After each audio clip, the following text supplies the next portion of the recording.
going to do a little build breakdown of the beta from the BYOB program to the few things I've added to it, to the few little adjustments I've done recently. I think I did 6 different things, as you can see, of course, with the graphics. This is the Steve Holcomb replica graphics. It gives it a little bit of racy look to her, you know, a little racy look, looking fast. Unfortunately, it has his name and number. Yes, I will have to change that number, but whatever. Also went with his gripper seat. Super sticky. Works amazingly. Doesn't really have any problem slipping around or sliding, and no staining, as you can see. The seat's been great. Let's see, I guess starting from the top. Let's see, I added these arc folding levers, which have been great. You know, I had the wraparound Cycler Pro handguards before on my last bike, and I really wanted to try these flag styles, which I'll get to. But with these, with the flags, I definitely had to have the breakaway levers. All right. Another thing with the BYOB I did is the TM Design skid plate. Wraps around the engine casing a little bit better than the frame. Also provides a nice little suspension linkage protection. You know, it's really nice when you're trying to hop logs and it slides right over instead of getting hung up. So we've got graphics, seat, levers, skid plate. Also did for the BYOB, I upgraded went for the additional kickstart. You know, it was a $400 upgrade, but I came off a 2010 CRF 250R that I fought to get started almost every time I tried to ride the bike. And I don't want to go through that if I'm buying a new bike off in the trail or at a start line somewhere and the battery decides to die. So I paid the extra money. May never need it, but you know what? I'd rather have it and not need it than need it and not have it. And I guess last and finally, I went with the Beta shark fin. Really loved the design of this. Kind of smooth looking, slim. It's aluminum. Seems really sturdy, and I believe you can replace that fin if you ever damage it. So I really dig that. That's about it for the BYOB program. On to the few additions I've made since I've had the bike. Just initially, I put on my flex bars, which I love. You know, I have old worn out wrists, so they really provide some nice little extra suspension to them. You know, and with that, when I put the bars on, as you can see, I kind of changed the controls around. You know, I moved the start button over to the left side, and then the map switch over to the right. You know, it's a lot easier to actuate the start button with your clutch hand than trying to push the start, give it gas. So anyway. Plus a lot of racers do it, so you know, by God, I'm trying to be like one of them racers, one of them fast guys. So on to the flag style bug busters. Went with the G2 ergos. You know, the company seemed really great. Wanted to try a flag style instead of a wraparound to help with the flex and plus keep the bike light. You know, I really haven't had an issue with them, except when you go down on the right, this can get stuck right there. Put pressure on your front brake and you won't go anywhere. So you just kind of have to be mindful of that. But I'll tell you, I've tapped a few trees with them and they just skip right off. You know, I'm not a rocket in the woods, so you know. Anyway, the wraparound handguards, the stiff handguards, you hit a tree and it would kind of knock the bars out of your hand and make you pinball. So anyway, there's the bars and the flag style guards. Let's see, make our way on around. You know, the previous video where I added the pro circuit. You know, like I said, haven't noticed any deficit in power, low or top end. Hasn't. You know, it's not super loud, but it looks cool and it's a little bit lighter, so that's good enough for me. Sticking with the exhaust, you know, I went with the the P3 pipe guard. I always love how these look.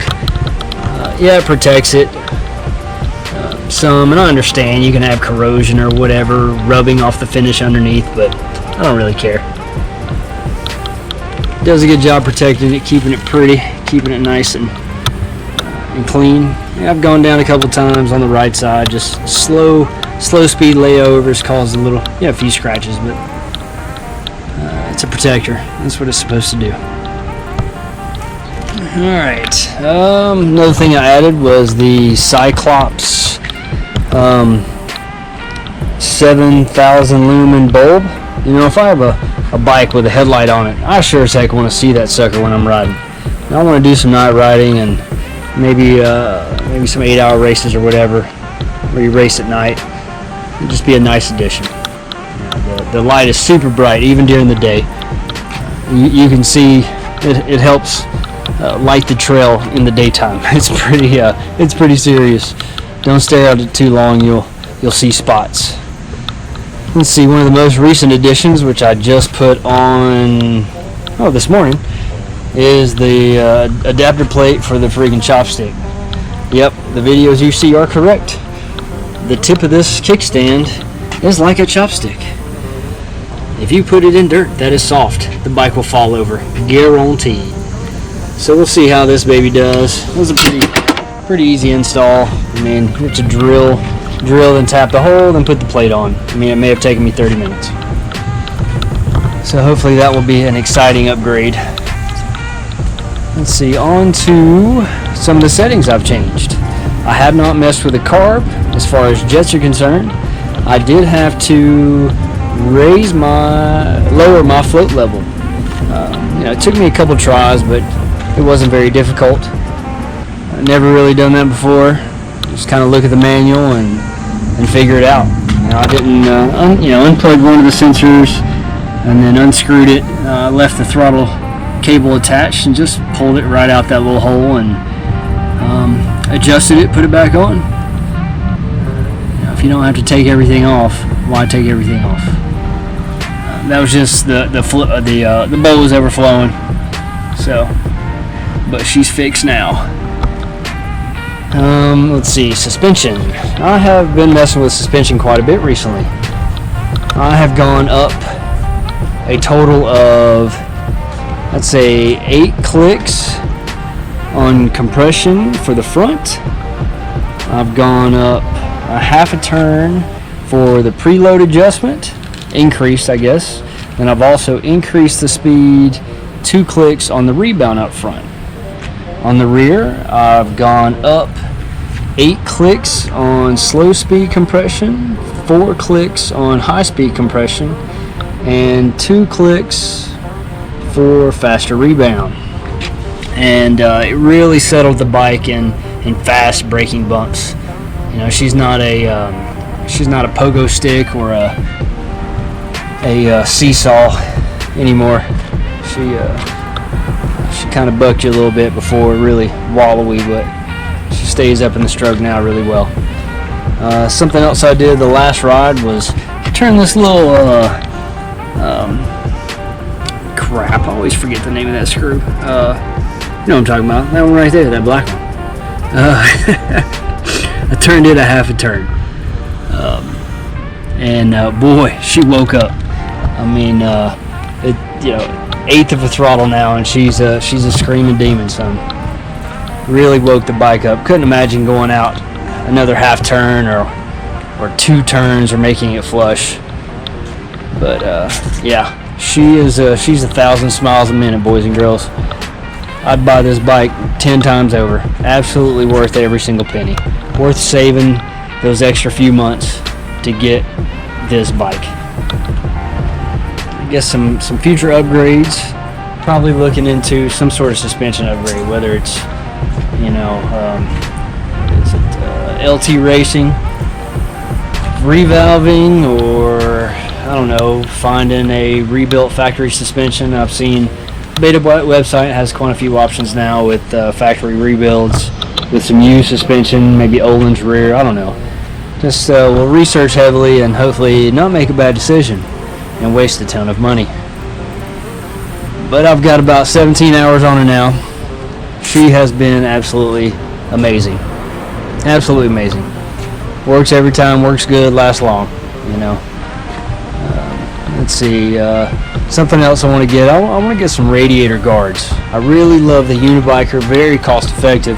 However, they don't really make for the 200. I think I could possibly modify the ones they sell for 2 strokes. I don't know. I'd hate to butcher them, but at least it's only 100.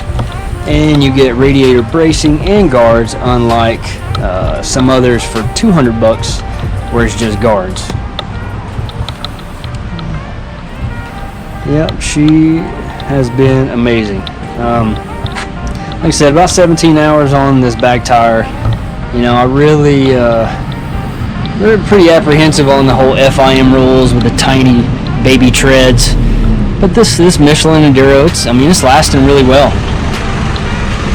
I have a brand new Shinko 525 hanging on the wall that I should be putting on in the next couple weeks. Just because I really love Shinko. I love it. Just kind of works in all conditions. Oh yeah, I failed to mention that I also did the tubeless. I usually run 5 psi in the back, about 9 up front on the stock tube. Haven't had an issue yet. Yes, my name is Charles Overturf. Where the 2 come from, I do not know. However, maybe there's a Charles Overturf 1 out there that bought a 200 first. If so, hey, good on him, baby.